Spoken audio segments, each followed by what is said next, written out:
पहली पुस्तक है जिसके अंदर 50 अध्याय हैं और इन 50 अध्याय को लिखा है कि समझना, आगे बोल दीजिए, बहुत ज़रूरी है, क्योंकि पूरा मसीह इतिहास इसी एक पुस्तक पर टिका है। मैं रखूँगा क्यों करके, ओके। इसी एक पुस्तक पर टिका है। अगर किसी के पास अगर बाइबल है, सबका ध्यान होना मेरी तरफ, अगर किसी के पास आपकी बाइबल है, अगर आपने उत्पत्ति नहीं पढ़ा, बाकी आपको कुछ नहीं समझ आएगा। अक्सर कहते हैं कि जो बिगिनर्स हैं, यानी कि जो फर्स्ट टाइम आते हैं प्रभु में, उनको मत्ती की किताब दी जाए, ज़रूर दी जाए, लेकिन उसके बाद में उसको उत्पत्ति की किताब को पढ़वाइएगा, क्योंकि अगर उसको नहीं पता कि शुरुआत क्या है तो फिर वो आगे कैसे जाएगा। तो उत्पत्ति के 50 अध्याय को अगर हम नहीं समझे, आगे बोल दीजिए, गई भैंस पानी में। सब लोग ठीक?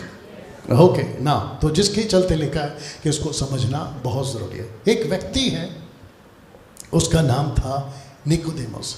ये वो व्यक्ति है, और जब ये व्यक्ति अपनी पूरी पढ़ाई करके, कोशिश करिए कि अब आपको पिक्चर के माध्यम से आपको मैं कनेक्ट कर सकूं, ओके, जिसके चलते मैं पिक्चर का सहारा लेता हूँ। सबको दिख रहा है ना? ओके। तो इस व्यक्ति ने अपनी पूरी जिंदगी ऐसी बातों को सीखने में लगाई, लेकिन जिसको समझना था उसको नहीं समझा। तो जब ये अपने बुढ़ापे की उम्र में पहुंचा तो इसकी मुलाकात हुई एक दिन यीशु से, आप सभी जानते हैं। तो जिसके चलते वचन 3 अध्याय 3 वचन 12, the book of John chapter 3 verse 12 में यीशु उनसे कहते, मैंने तुम्हें धरती की बातें बताई और तुमने उन पर विश्वास नहीं किया, इसलिए अगर मैं स्वर्ग की बातें बताऊं तो तुम उन पर कैसे विश्वास करोगे। तो धरती की बातें यहाँ लिखी हैं, उत्पत्ति की किताब।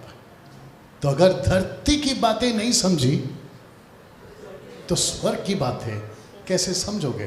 तो जिसके चलते इस व्यक्ति को यीशु कहता है कि तुम अगर यहाँ की बात नहीं समझे तो मैं तुमको वहाँ की बातें कैसे समझाऊं। अगर मुझे प्रभु को समझना है जो कि स्वर्ग में है, तो मुझे सबसे पहले पृथ्वी पे जो पहली किताब लिखी है उत्पत्ति, अगर उसको नहीं समझा तो मैं आगे नहीं समझ पाऊंगा। यहाँ तक ठीक? तो कौन कौन है जो आपके लाइफ में आपने कम से कम एक बार उत्पत्ति की, बेराशीत की 50 अध्याय वाली पुस्तक कम से कम एक बार तो पढ़ी है?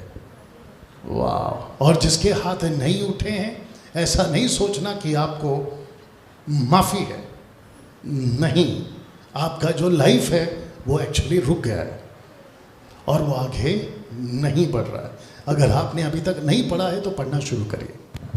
तो जिसको ओके, कुछ लोग उठकर जा रहे हैं, कोशिश करो मत जाओ, आज कुछ भी हो जाए। वो शायद खाने के लिए गया है, हाँ, नहीं, मैंने यहाँ के लिए ऑर्डर किया है, उसके लिए गया है वो, मैं वो बता रहा हूँ, ठीक है, उसको अलाउड है, लेकिन बाकी लोग मत जाइए। आपको जो कॉल आता है ना, आप उठ के जैसी घंटी बजी, आपके दिमाग में कुछ नहीं आया, सीधा उठ के बाहर जाओ। फिर बाहर जाके पता चलता है कि वो रॉन्ग नंबर है, मतलब किसी और का था, फिर वापस आते हो, क्या मतलब हो गया। इसलिए उठकर नहीं जाना है, फोकस करना है। सब ठीक? वाह। तो धरती की बातें अगर नहीं समझे, आगे का बोल दो। ये व्यक्ति है निकोदेमुस, ये धरती की बातें नहीं समझा तो स्वर्ग की बातें कहां से समझेगा। तो यीशु चाहते थे निकोदेमुस से कि बेटा तुम पहले यहां की बात समझो ताकि तुम वहां की बात समझो। तो आप में से हर एक को ये ज़रूरी है कि हम उत्पत्ति की किताब को समझें। तो जिसके चलते मैंने लिखा था कि समझना बहुत ज़रूरी है। यहाँ तक ठीक? सबका फोकस है? सब लोग ठीक हैं? ओके ना। जिसके चलते ये बात को आपके बीच में मैंने रखा था ना, मैं चाहता हूँ कि यीशु जब पृथ्वी पर से उठाए जाने वाले थे, तो जिसके चलते लिखा है कि बिफोर हीज असेंशन, यीशु के ऊपर उठाए जाने से पहले, ओके, जो आ रहे हैं उनको इधर भेज सकते हैं, या वहाँ से आ जाओ प्रिया, वहाँ से कृष्णा, इनको वहाँ से यहाँ लेकर आ जाओ। और जो छोटे बच्चे हैं, अगर आपको लगता है कि आप उनको गोद में ले सकते हैं तो गोद में ले लीजिए। और वहाँ पे बिल्कुल नहीं देखना जो वहाँ पे हो रहा है, वहाँ पे बिल्कुल नहीं देखना, ठीक है? वहाँ पे मैं आपको बाद में भेजूँगा,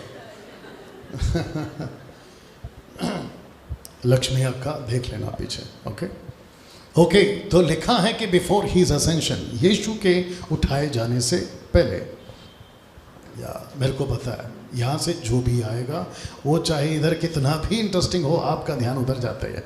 ये मनुष्य की फितरत है। बैठिए, या कृष्णा बंद कर ले। बैठिए बैठिए। ओके, तो यीशु के असेंशन, बिफोर हिज असेंशन, यीशु के उठाए जाने से पहले, आप जानना चाहते हैं कि यीशु के स्वर्गारोहण, असेंशन, उठाए जाने से पहले उन्होंने क्या किया, आप जानना चाहते हैं? ओके, आइए देखते हैं वो क्या कहते हैं। लूका की किताब उसका 24 का 45, लूक चैप्टर 24 वर्स 45। आइए देखते हैं वो क्या कहते हैं। लिखा है कि फिर पवित्र शास्त्रों को समझने के लिए उसने, किसने, एक साथ, यीशु ने, उसने उनकी, किसकी, उसके 11 चेलों की, लिखा है बुद्धि के द्वार खोल दिए, उनकी अक्ल का दरवाजा खोल दिया। क्यों? एक साथ पूछो क्यों? अभी तो बताया था कि उत्पत्ति की किताब को समझना बहुत जरूरी है। यही तो लिखा है, पवित्र शास्त्रों को समझने के लिए। इसका मतलब है कि यीशु खुद चाहता है कि आप सबसे पहले मेरे शास्त्र को समझो। आप प्रार्थना करते हैं एवरीडे, ऑफ कोर्स करते होंगे, राइट? तो जिससे आप प्रार्थना करते हैं ना, वो पलट के पूछता है आज बाइबल पढ़ा? आप वर्शिप करते हैं, मैं जानता हूँ ये बाइबल पढ़ता है, आप वर्शिप करते हैं तो यीशु पूछता है, ए बेटा गाना बाद में गा, पहले मेरा शास्त्र पढ़ा। शास्त्र को क्यों पढ़ना है? कहता है ताकि तू समझ सके कि मैं कौन हूं। अब क्योंकि तू आगे आ गया है तो इधर आ जा, और अभी तेरे को पता चला है कि तेरा आगे रहना बहुत जरूरी है। यहाँ एक कुर्सी था, ओके, चला गया कांग्रेस के पास। एनीवे, आप जब गीत गाते हो कृष्णा, तो दिमाग में कौन है? ध्यान से सुनना क्या बोलेंगे। आप जब वर्शिप करते हो, गीत गाते हो परमेश्वर की, तो आपके दिमाग में कौन है? प्रभु का वचन और नहीं, ओके, आपको बोलना था परमेश्वर है। परमेश्वर, ऑफ कोर्स। आप जब वर्शिप करते हैं, कैंसल, आप जब प्रार्थना करते हैं, आपके दिमाग में कौन है? परमेश्वर है। आप जब गीत गा रहे थे कृष्णा, मैं आपकी मदद कर रहा हूँ, आपके दिमाग में कौन है? परमेश्वर है। आप किसको देखते हो आत्मा में? परमेश्वर को। तो जिस परमेश्वर को आप देख रहे हो, उसको पहले, गीत गाने से पहले उसको समझना जरूरी है, क्योंकि जो परमेश्वर को समझता है, आगे बोल दो, वही बेहतर गा सकता है।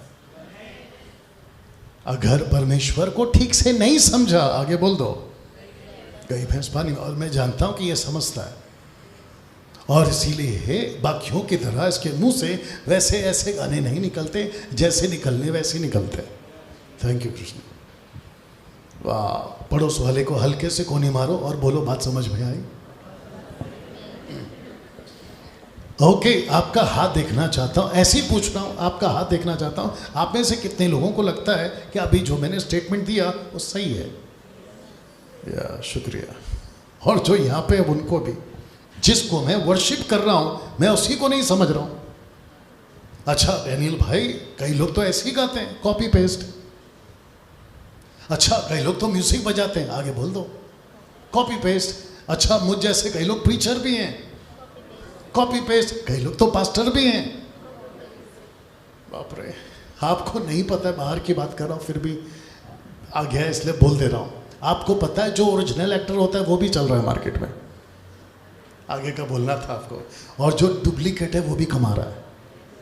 तो जो ओरिजिनल है वो बोल रहा है, अरे बाप रे, मैं सोचा था कि मेरी वजह से मैं अपना पैसा कमा रहा हूं, लेकिन बाद में पता चला मेरी नकल करके। और आपको पता है पब्लिक, आगे का बोल दो, दोनों को स्वीकार कर रही है। तो कभी कभी दिमाग खराब होता है पब्लिक के ऊपर कि भाई किस किस को स्वीकार कर लेते हो। कम से कम देखो तो सही कि ओरिजिनल कौन है और डुप्लीकेट कौन है। तो जो मंच पे खड़ा है, अगर वो परमेश्वर को नहीं समझ रहा है, आगे का बोल दो, गई भैंस पानी में। यहाँ तक ठीक? कितने लोग सीख रहे हैं? तो जिसके चलते यीशु चाहता था कि इसके पहले कि मैं उठाया जाऊं। ओके, और एक बता देता हूं, हम तस्वीर की आराधना नहीं करते। मैं जो तस्वीर लगाता हूँ यीशु की, कुछ लोग पूछते हैं कि भाई आप तस्वीर का सहारा क्यों लेते हैं? वो इसलिए लेता हूँ ताकि मैं आपको कनेक्ट कर सकूँ, क्योंकि जो दिखता है वो बिकता है। ओके, और जो विजुअल्स है ना वो जल्दी अट्रैक्ट करते हैं और दिमाग खोलते हैं। यहाँ तक ठीक? तो जिसके चलते ये बात आपके बीच में रखी है कि यीशु चाहता है कि हम उसको समझे ना। मैं चाहता हूँ कि ये वचन आपके बीच में मैं रखूँ। आइए इसको एक साथ पढ़ते हैं अगर आपका सबका ध्यान है। लिखा है कि फिर उसने उनसे कहा, ये बातें वे हैं जो मैंने तुमसे तब कही थी जब मैं तुम्हारे साथ था, हर वह बात जो मेरे विषय में मूसा की व्यवस्था। मैं कौन सी पुस्तक की बात कर रहा हूँ? मूसा की व्यवस्था, जिसको कहते हैं तोरा, पेंटाट्यूक। उसकी पहली पुस्तक है जिसका नाम है उत्पत्ति, उसमें से बात कर रहा हूं, बेरशीत। लिखा है कि मेरे विषय में मूसा की व्यवस्था नबियों तथा भजनों की पुस्तकों में लिखा है। तो यीशु कहते हैं कि डैनियल, अगर मुझे समझना है तो जाके मूसा की किताब पढ़। डैनियल, अगर मुझे समझना है तो जाके भजनों की किताबें पढ़। अगर मुझे समझना है, आगे बोल दो, नबियों की किताबें पढ़। क्योंकि उस वक्त में यीशु के चेलों के पास में पूरी बाइबल नहीं थी और उनको कहा जाता था कि तुम ये 3 कैटेगरी की किताबें पढ़ो और तुमको मेरे बारे में पता चल जाएगा। यहाँ तक ठीक? तो जिसके चलते ये बातें आपके बीच में रखी जा रही है ना। क्या आप जानते हैं, इसको जरा ध्यान दीजिएगा, क्या आप जानते हैं कि पुराने नियम की कई बातों को नए नियम में 200 बार जिक्र किया गया है? बाप रे, ओल्ड टेस्टमेंट की बातों को कम से कम 200 बार। जो उस वक्त के लोग थे, सबसे पहले आपका यीशु, उसके बाद में पौलुस, उसके बाद में पतरस, उसके बाद में स्टीफन और उसके बाद में जॉन एंड जूड, इन सब ने ओल्ड टेस्टमेंट में यीशु की जो बातें हैं उसको दोहराया है और पुराने नियम का सहारा लेकर उस वक्त के लोगों को प्रचार किया है। तो क्या यह ज़रूरी नहीं है कि हम पुराने नियम की जो पहली पुस्तक है उसको समझें? अब आपको धीरे धीरे पता चल रहा होगा, यार बात तो सही है। इसका मतलब है कि द बुक ऑफ जेनेसिस, बेरशीत, उसका जो अपना महत्व है वो बहुत ज़्यादा है। और अगर हम उसको नहीं समझे, गई भैंस पानी में ना। तो जिसके चलते बेरशीत के 2 भाग हैं। पहला है चैप्टर 1 से चैप्टर 11 और चैप्टर 12 से चैप्टर 50। ये 2 भाग है, दैट्स इट। आप जब किताब को पढ़ते हो तो जब आपके पास में स्ट्रैटेजी होती है, जिसको कहते हैं रणनीति होती है, तो आपको पता चलता है कि ओके पहले इसको फिनिश करो, उसके बाद में इसको फिनिश करो। आप जब आधा पढ़ के ख़त्म करते हैं तो फिर आपको पता चलता है ये तो पूरा हो जाएगा। तो पढ़ते वक्त में आपको इंटरेस्ट भी आता है। तो इसके 2 भाग हैं, 1 से लेके 11 तक और 12 से लेके 50 तक। तो आप जब इसको कंप्लीट करते हो तो यहाँ पे आपका कंप्लीट एक पुस्तक 50 अध्याय का फिनिश होता है। और अगर इसको आप समझ गए तो बाकी को समझोगे। यहाँ तक ठीक? वाह। पड़ोस वाले के पास फिर से कोनी मारिए और उसका ऐसे इशारा से पूछो, समझ में आ रहा है? जी, ओके ना। आप चाहते हैं कि ये चित्र देख लो जो कि आपको समझाने के लिए, ये है आदम और उसका अदन का वाटिका, और ये है वो जहाज जिसमें 8 लोग बैठकर बचे हैं। तो सिलसिला शुरू होता है अध्याय 1 से अध्याय 11 तक, जिसको लिखा है कि इनकी दुनिया, ओके, जिनकी दुनिया अलग है। अगर आप इस छोटे से हिस्से की दुनिया को समझ गए तो आपकी रुचि बढ़ेगी कि आगे की दुनिया क्या है। तो जब भी आप बाइबल पढ़ना शुरू करते हो तो दिमाग में ये सारी चीज़ें रखिए, आपको पढ़ने में मज़ा आएगा। तो एडम टू नोहा, आदम से नोहा तक, ओके ना। जिसके चलते लिखा है कि यहाँ पर 1 से लेकर 11 तक में 4 बड़ी घटनाएं हैं। एक घटना जिसको कहते हैं क्रिएशन, सृष्टि की रचना, दूसरा है फॉल, तीसरा है फ्लड, और ये रहा आपका या फैलाव। You understand? ये 4 बड़ी घटनाएं जिसके चलते आप जब 1 से लेकर 11 तक पढ़ते हैं आपको ये 4 बातें यहाँ पे पढ़ने को मिलती है ना। जैसे ही आप 12 से 50 में आते हैं तो यहाँ पे भी एक अलग दुनिया। और आप ये देख सकते हैं, ये है अब्राहम, ये है अब्राहम। 2 कुर्सी दो, कहीं पे बैठो। या ठीक है देख लो क्या करना है। ओके, ये है अब्राम और ये है जोसेफ, क्योंकि यूसुफ के बाद में यहाँ पे आपकी जो कहानी है उत्पत्ति की किताब की खत्म होती, तो जिसके चलते यहाँ पे भी 4 बड़ी घटनाएं। पीछे कितनी घटना थी? 4। यहाँ पे कितनी है? 4। सिंपल। और वो 4 व्यक्ति कौन है जिसके साथ घटना घटती है? एक है अब्राहम, दूसरा है आइजक, आगे बोल दीजिए, तीसरा है जेकब, चौथा जोसेफ। और इन सब के चैप्टर्स आपको यहाँ पे मिलते हैं, और जब आप इसको स्टडी करते हो आपको पता चलता है कि ओके ये सब हुआ था, ये सब हुआ था, ये सब हुआ था। ओके, यहाँ तक ठीक?